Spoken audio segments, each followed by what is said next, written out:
The red earth of Indala shimmered beneath the afternoon sun, cracked open like an old wound.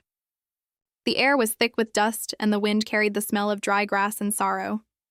Even the birds had grown silent. Only the whisper of the wind spoke, soft, mournful, and full of the songs of ancestors who once walked these fields. In the heart of the village, where the ground met the roots of an ancient baobab tree, the people of Indala gathered each evening. The elders said that the tree was older than memory itself, that its roots held the stories of the land. But now its leaves were few, its bark pale, and its shade no longer cool. Old Mama Dika, her back bent like a question mark, looked toward the distant hills and sighed. "Ah," she murmured, "the earth remembers. She never forgets the footsteps that dishonor her." A boy nearby, no older than 10, lifted his head. "What do you mean, Mama Deka?" The old woman smiled faintly, her eyes like embers behind a curtain of wrinkles. "Child, this earth is our mother. When we respect her, she feeds us. When we forget her ways, she closes her womb." She picked a handful of the red soil and let it slip through her fingers. "See this dust? It was once food, water, and song. Now it is only a reminder of our pride."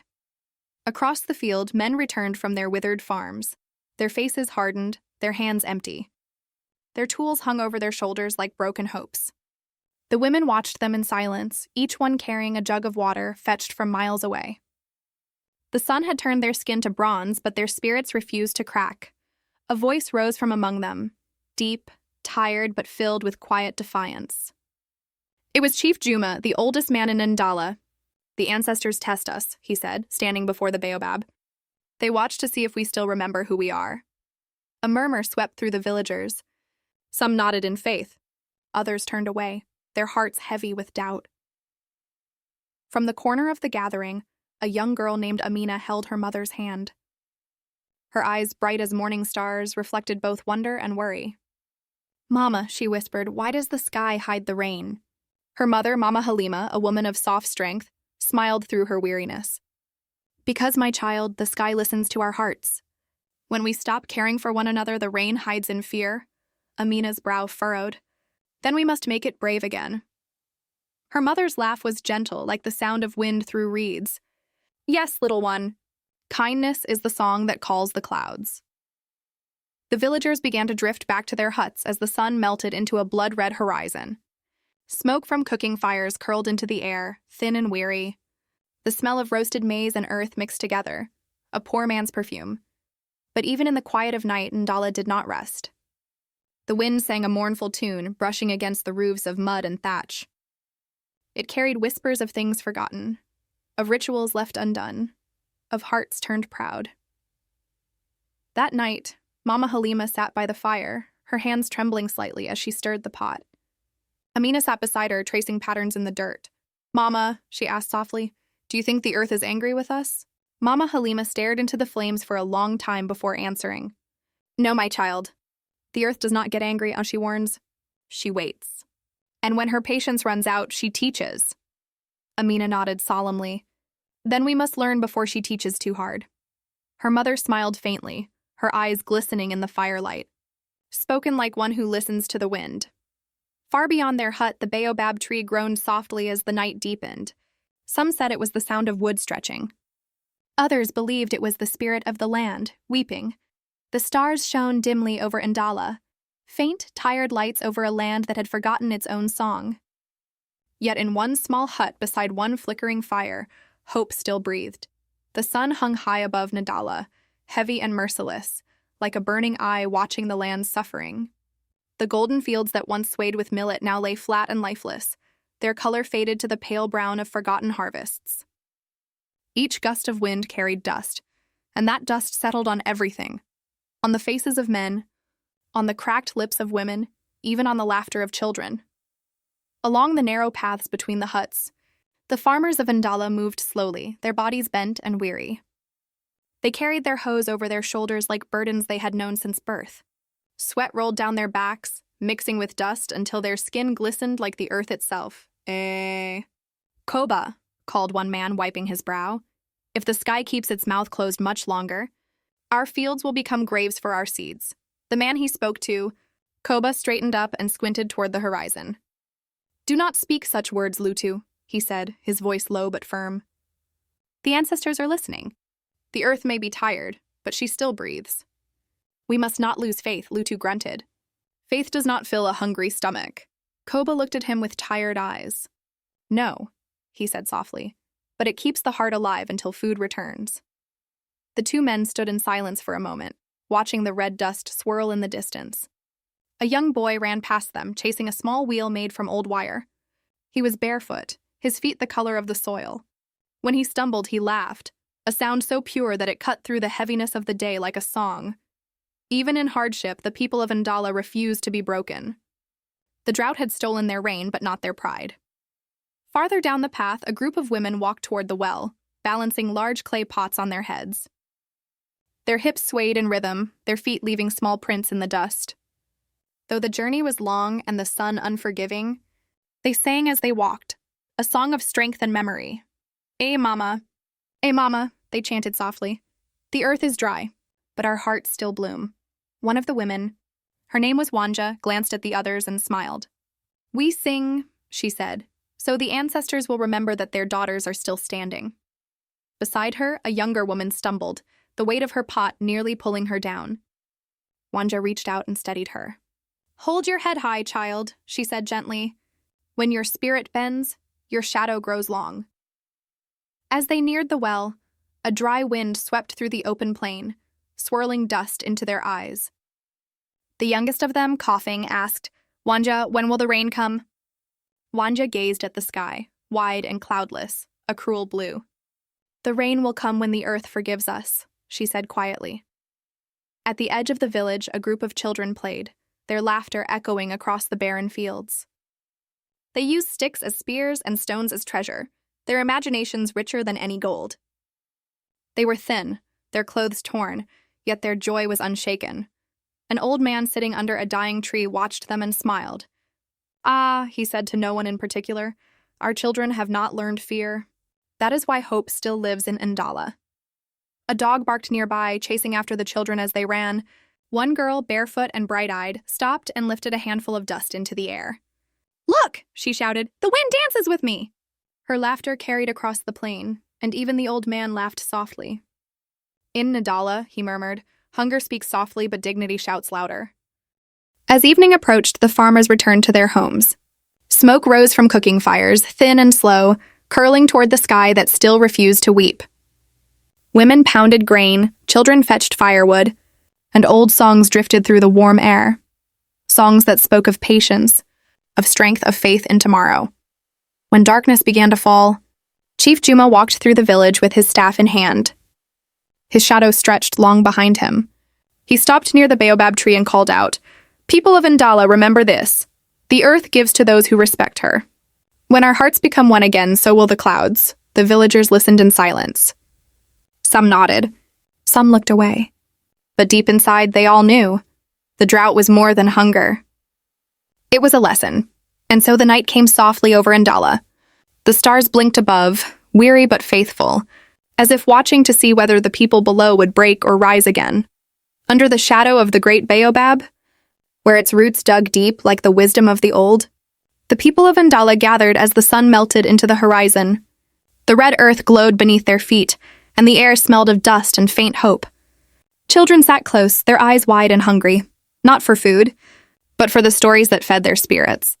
Old Mama Sefu, her back bent like a tired bow, leaned on her carved stick and spoke in a trembling but powerful voice. Listen, my children, she said, her eyes gleaming with firelight. The land may be dry, but our souls must never crack. For the spirits of our ancestors walk among us, whispering through the wind that bends the grass and sighs through the empty wells. The children leaned in closer. One little boy, Kofi, asked softly, Mama Sifu, do the ancestors still see us now, when our fields are dust and our bellies are empty? Mama Sefu smiled, slow and knowing. Ah, child, the ancestors never sleep. When you wake at dawn and see the sun crawl up the hill, it is they who lift it. When your father digs the earth and finds no water, it is they who test his heart. They are the roots of Ndala, unseen, but alive beneath us. A murmur spread through the crowd. Even the elders nodded, their faces lined with belief. Beyond them, the hut stood silent, each doorway shadowed like a waiting spirit. The night seemed to breathe with unseen life. Then old Buanatunda, the village chief, stepped forward. His voice was deep like thunder before rain. "Our fathers said," he began, "that a village without its ancestors is a body without breath. When you pour water on the ground before drinking, it is not wasted. It feeds those who once fed us." He looked toward the heavens, where stars were slowly waking. "The drought tests us, yes. But faith, my people, faith is the bridge between hunger and hope. If we forget those who came before us, the land will forget us too." A silence followed, heavy and sacred. The crackle of the fire seemed to echo their hearts, brittle but burning. Somewhere in the distance, a drum began to beat, slow and deep, as if marking the pulse of the village itself. Then a young woman named Io, her face smeared with the red dust of the fields, rose from the crowd. "Chief," she said, voice trembling yet strong, "I dreamed last night of a woman in white walking among our crops." Her hands touched the ground, and green shoots rose where she passed. "Could it be a sign?" The elders exchanged looks. Mama Sefu raised her hand. "Dreams are the voices of those who cannot speak. If the ancestors send her, then our time of testing nears its end. But remember, signs mean nothing to those who do not act." The chief nodded. "Then we act. Tomorrow, before the first light, we will gather at the dry well. We will sing the old songs. We will call to the spirits of the earth and sky, not with fear, but with the strength that made Ndala stand while others fell." The people murmured their agreement. Hope flickered like the fire, small but alive, and as the night deepened, the wind rose again. It swept through the fields and past the huts, carrying with it faint voices, whispers of the old ones, unseen but ever present, wrapping the village in their invisible embrace. The land of Ndala groaned beneath the weight of silence. The wind carried no promise of rain, only the sighs of dust swirling across cracked fields. Once this soil had sung with life. Cornstalks had stood proud, and children had danced between rows of green. But now the earth looked like burnt clay, split, dry, and angry. Every dawn, the villagers lifted their eyes to the sky, hoping to see clouds gathering in the east. But the heavens had grown deaf. The air smelled not of life, but of dust and despair. Old Mama Njeri, her face wrinkled like the bark of a baobab tree, sat outside her hut, murmuring prayers to Mungu Wamvua, the spirit of rain. Her voice trembled as she sprinkled the last few drops from her clay pot onto the earth. "Take this offering, O Sky Father," she whispered. "Let your mercy fall like tears upon us again." But the wind only answered with a hollow moan. In the fields, the farmers of Ndala worked with tired hope. Men bent like dry reeds under the sun, their hands rough, their bodies lean. A boy named Cato followed his father, dragging a hoe through the dust that refused to soften. "Father," Cato asked, wiping his forehead, "why does the sky hate us?" His father Juma paused, resting on his hoe. His voice was quiet but heavy. "The sky does not hate, my son. It remembers. We have forgotten the ways of our fathers. Perhaps the ancestors turn their faces from us because we have turned from them." Cato looked at the horizon, where the golden fields once shimmered with grain. Now they shimmered with heat. In the marketplace, women with weary faces traded what little remained. Some dried cassava, a handful of beans, a gourd of thin milk. Their laughter was faint, their words cautious. "Mungu Wamvua has closed his eyes," one woman murmured. "No," another replied. "It is our hearts that have closed. We fight among ourselves, we forget the offerings, we no longer honor the spirits." Every evening, the villagers gathered beneath the old baobab tree. Its roots twisted like the stories of their ancestors. Its branches stretched toward the unforgiving sky. Elder Baraka stood there, his staff planted firmly in the red soil. His voice carried wisdom that echoed through the generations. "Children of Ndala," he said, "the earth is not angry without reason. The drought is not just the thirst of the land, it is the thirst of our souls. We have grown proud. We have forgotten the covenant between man and nature." The people listened, silent and fearful. Somewhere a child coughed. A dog barked weakly. "The spirit of rain is merciful," Elder Baraka continued. "But mercy comes only after repentance. Before the rain falls on the soil, it must first fall on our hearts." The villagers nodded slowly. In their eyes, faith and fear mingled like water and dust. They would return to their huts, whispering old prayers, lighting fires for the ancestors. The children would sleep hungry, dreaming of thunder they had never heard. That night, Ndala was wrapped in a deep, waiting silence. The moon hung pale over the village, its light brushing the red earth like a mother's hand over a sick child. From far away, a drum beat faintly, slow, solemn, ancient, and somewhere beyond the horizon, unseen by human eyes, the clouds began to stir. The days in Ndala grew longer, crueler. The sun, once a symbol of life, now seemed like a punishment sent from the heavens. Its rays beat down upon the huts, the fields, and the people with merciless heat. The smell of dust filled the air, and the sound of crying babies echoed faintly through the dry wind. At first, the villagers shared what little they had: maize from last season, a few gourds of water, some dried beans. But as the drought dragged on, generosity turned to suspicion, and friendship began to crack like the thirsty earth. Neighbors watched one another with guarded eyes. Whispers rose like smoke in the market. "Did you see Amina's hut?" Someone murmured. "She still has grain even after all this time." "Grain?" Another replied bitterly. "Then why do her children still look so thin?" "Perhaps she feeds something else, something unseen." Fear bred jealousy, and jealousy bred division. One afternoon, under the fading shadow of the great baobab tree, the village council gathered. The elders sat on carved stools, their faces tense. Elder Baraka, whose voice once brought peace, now struggled to hold order among them. "Brothers," he began, "the spirit of rain tests us, but we must not let the drought enter our hearts." Old Keone, a sharp-tongued man with little patience, slammed his walking stick into the ground. "You speak of spirits." "Baraka, but spirits do not fill empty stomachs. The gods have turned from us because we have forgotten the old sacrifices." Another elder, Wakisa, shook his head. "You would have us spill blood again? Have we not learned that true offerings are made with faith, not with fear?" The crowd around them muttered. Mothers clutched their children. Men looked down at the dust beneath their feet. "Faith cannot be eaten," someone whispered. The tension was thick, heavier than the heat. A young man named Juma, desperate and tired, stood up. "Elders, we pray, we fast, we wait, and still, no rain comes. What good are prayers when the wells are dry? What good is faith when our children starve?" His words cut through the air like a spear. Elder Baraka turned to him slowly, his old eyes full of sorrow. "When hunger visits a home, even love trembles," he said softly. "But remember, my son, hunger also reveals who we truly are." The people fell silent. They knew his words were true, yet their hearts were restless. That night, the drought crept deeper into their lives. Cattle collapsed near the dry riverbed. Amina wept over her dying goat, whispering, "Forgive me, my friend. You have served us well." Children tossed in their sleep, dreaming of rain that would not come. The elders met again in secret, arguing late into the night. The moonlight spilled through the cracks in the meeting hut, casting shadows on their faces, shadows that looked like spirits watching from beyond. "If the ancestors are angry," Keone hissed, "we must appease them. Perhaps a sacrifice, a true one, will open the heavens again." "You mean blood," Wakesa said quietly.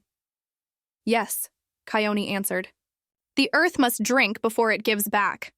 Elder Baraka closed his eyes. The drums of the night seemed to echo his unease. He knew such talk was dangerous. Desperation had begun to eat away at reason. The drought was no longer only in the fields, it was in their souls. Far away, thunder rumbled faintly, but no rain followed. Only the wind came, carrying the scent of dust and despair. And as the first stars appeared over Ndala, a feeling settled over the village, dark and heavy. It was not just hunger anymore.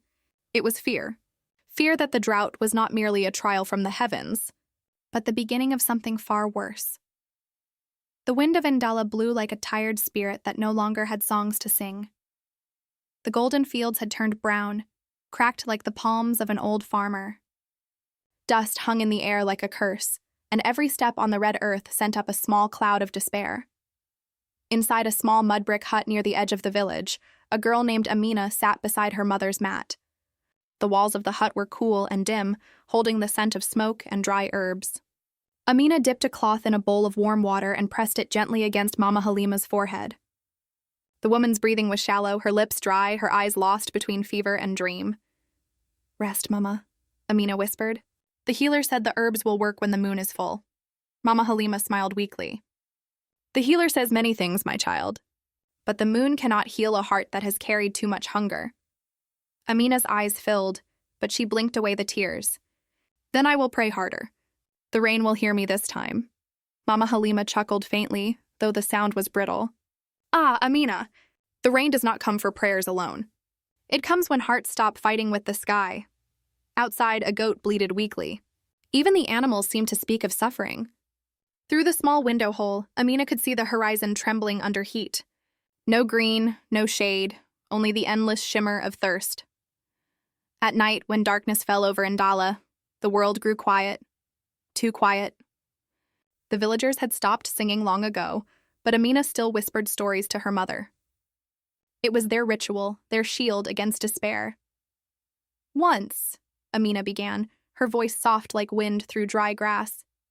The river loved the mountain. Every season it climbed and climbed, bringing gifts of fish and flowers. But one year, the mountain turned its face away, saying, I am tired. Go back, river, you are too small to reach me. And so the river dried and the land wept. Mama Halima opened her eyes slightly. And what did the mountain learn, child? That love dies when pride grows too tall, Amina answered. Mama Halima smiled, her eyes shining faintly in the moonlight.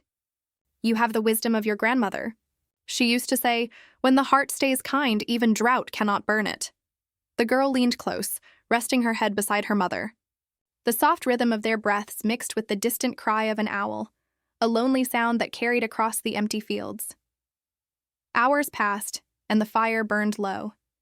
The shadows in the hut grew long, dancing like ancient spirits. Amina whispered another prayer, her voice trembling. Rainmaker of the skies, we have kept faith. Do not let Mama go before the first drop falls. Outside, a faint rumble echoed, distant thunder or perhaps only her imagination. But Amina smiled anyway, clutching her mother's hand.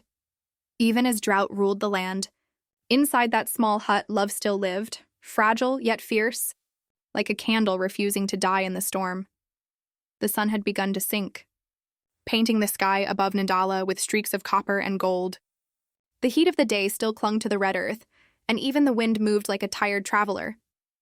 Across the village, roofs of dried grass glowed in the fading light, and the air carried a silence so deep it felt like the land itself was holding its breath. Once, at this hour, laughter would rise from the fields, the voices of men returning from work, the songs of women grinding millet, and the playful cries of children chasing goats through the dust. But now, only the sound of distant crickets filled the space where life used to hum. Near the old baobab tree in the center of the village, the great drum of Ndala sat beneath a woven mat. It was carved from the trunk of a sacred tree, polished by generations of hands, and once, it had been the heart of the village. The drum called people to weddings, to prayers, and to council during storms. Its rhythm was known even by the hills, deep, commanding, alive. But for many moons, the drum had not spoken. Elder Mosi, his back bent like a bow, sat beside it with his eyes lowered. His fingers traced the drum's edge as if touching a wound. Around him, a few villagers gathered, old men with hollow cheeks, women with scarves tied tight around their heads, and barefoot children clinging to their mothers' skirts. The drum waits, Mosi said, his voice carrying softly over the dust. It will not speak until the land is cleansed, by rain or by truth. A murmur ran through the small crowd. What truth, elder? One of the men asked bitterly. We have confessed our sins, given our grain to the spirits, and still the clouds mock us.